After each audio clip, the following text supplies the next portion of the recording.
Hi guys, welcome back to cook with me Shalini. Diwali special sweet recipe బెల్లం కజ్జికాయలు. క్విక్గా, ఈజీగా, టేస్టీగా, పక్కా స్వీట్ షాప్ స్టైల్లో ఈజీ టిప్ తోటి ఇంట్లో ఎలా ప్రిపేర్ చేయాలో చేసి చూద్దామా పదండి రెసిపీలోకి. ఫస్ట్ ఒక ప్లేట్లోకి ఒక చెంచా పుట్నాల పప్పు వేసుకోవాలి.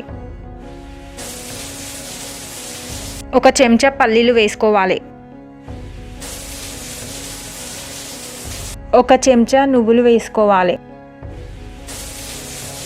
బాదం 2 టేబుల్ స్పూన్ తీసుకోవాలి, చిన్న సైజ్ ముక్కలుగా కట్ చేసుకోవాలి. కాజు 2 టేబుల్ స్పూన్ తీసుకోవాలి, చిన్న సైజ్ ముక్కలుగా కట్ చేసుకోవాలి. పిస్తా 2 టేబుల్ స్పూన్ తీసుకోవాలి, చిన్న సైజ్ ముక్కలుగా కట్ చేసుకోవాలి. కర్బూజా 1 టేబుల్ స్పూన్ తీసుకోవాలి.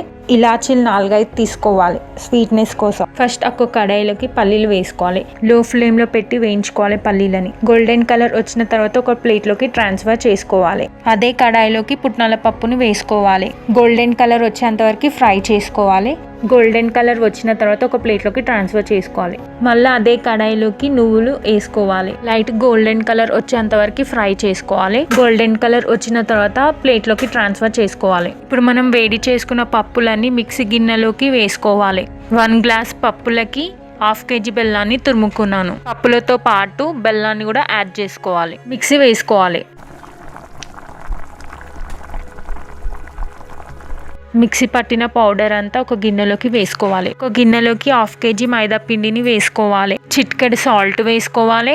వేడి నూనెని వేసుకోవాలి. పిండిలోకి వేడి చేసిన ఆయిల్ వేస్తే క్రిస్పీగా వస్తాయి.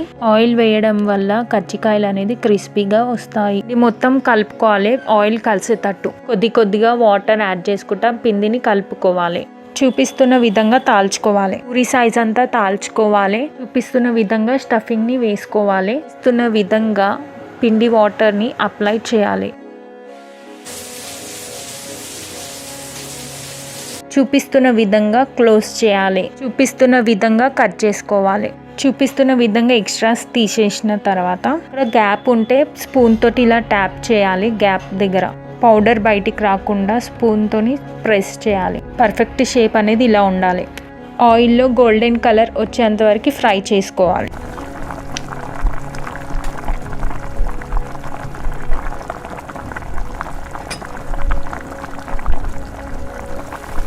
గోల్డెన్ కలర్ వచ్చిన తర్వాత ఒక ప్లేట్లోకి ట్రాన్స్ఫర్ చేసుకోవాలి.